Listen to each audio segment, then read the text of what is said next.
Vamos falar então com o Américo Martins sobre todo esse contexto internacional e que envolve o governo brasileiro. Tudo bom, Américo? Bom dia. Olá, Carol. Muito bom dia a você e a todos que nos acompanham aqui. Vamos lá, Américo.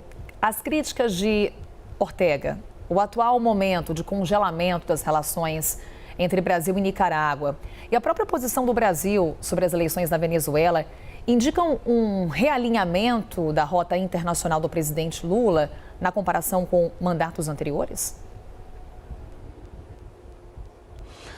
Talvez, Carol, ainda meio cedo para dizer isso, porque o Brasil não adotou uma postura mais crítica, por exemplo, com relação à eleição, suposta eleição, do autocrata Nicolás Maduro.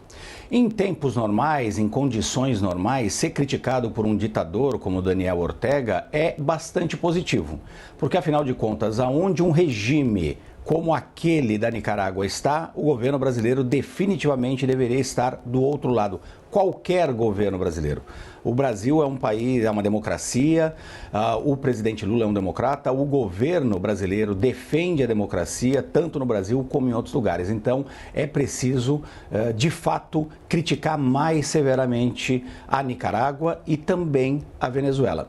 Vamos falar primeiro dessa questão da Nicarágua. O Daniel Ortega é basicamente um ditador. Nós temos um debate muito saudável sobre, às vezes, qualificar líderes como autoritários, autocratas, ditadores, mas o Ortega é um ditador clássico.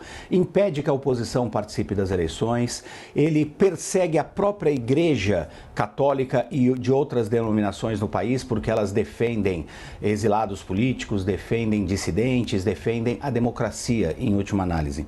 E o regime do Ortega chegou, inclusive, a expulsar 222 líderes políticos de oposição, inclusive retirando a cidadania dessas pessoas, o que é um ato extremamente autoritário, porque quem é o Ortega para definir quem tem direito ou não à cidadania nicaragüense? E o Brasil congelou as relações com a Nicarágua depois que o seu embaixador foi expulso da Nicarágua e o Brasil expulsou também a embaixadora da Nicarágua em Brasília, mas o governo brasileiro não se manifestou mais duramente contra essas atrocidades, esses atos absolutamente autoritários do Ortega. Seria o caso de fazer isso agora. Afinal de contas, o presidente Lula tentou inclusive conversar com Ortega anteriormente, até a pedido do Papa Francisco, intercedendo em favor desses bispos e outros religiosos que estavam presos na Nicarágua. Sem sucesso. Ortega sequer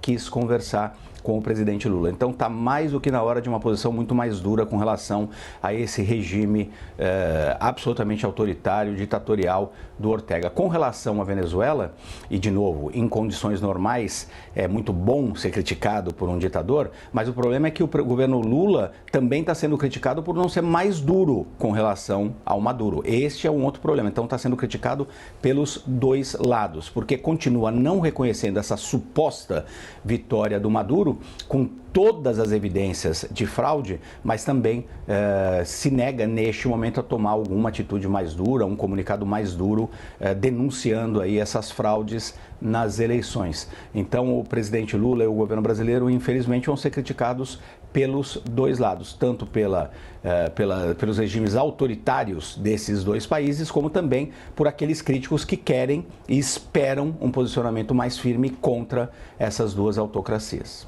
E aí, Américo, o quanto que esses fatos recentes interferem na ambição do Brasil de se tornar, de fato, uma liderança na região, no cenário internacional? Carol, é um problema para o Brasil exercer essa liderança de fato? Nós somos a maior economia da América do Sul, a maior potência, tem de fato boas relações com praticamente todos os países da região, com exceção, obviamente, da Nicarágua, onde hoje não temos sequer embaixadores nos dois países, e é um país que tem diálogo com todo mundo, vai insistir nessa questão do diálogo. O problema é que a liderança, Carol, em qualquer lugar do mundo, a liderança geopolítica, estratégica, requer muitas vezes conflito.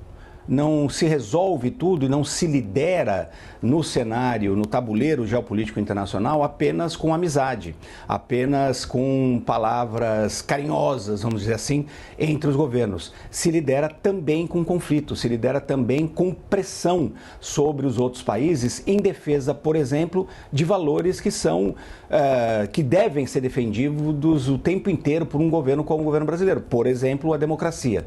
Então, a liderança exige também muitas vezes conflito, exige muitas vezes pressão, exige muitas vezes posições duras, que o Brasil tradicionalmente não está acostumado a tomar nas relações diplomáticas, porque é um país que, como eu disse, tem relações com todos os outros países do mundo, não tem inimigos, mas se quiser de fato colocar e ter ascendência, ter liderança regional, e o Brasil está colocado para isso, ele precisa comprar conflitos e muitas vezes precisa fazer pressão e precisa defender os seus valores, às vezes de forma muito mais assertiva. Os diplomatas do Itamaraty fazem isso muito nos bastidores, é preciso deixar também isso muito ressaltado, Carol. Eles fazem um excelente trabalho, são excelentes profissionais, o Ministério das Relações Exteriores faz isso. Talvez seja a hora da gente começar, o governo brasileiro ter que começar a fazer isso de uma forma muito mais dura, muito mais pública, muito mais explícita, inclusive na voz do presidente Lula.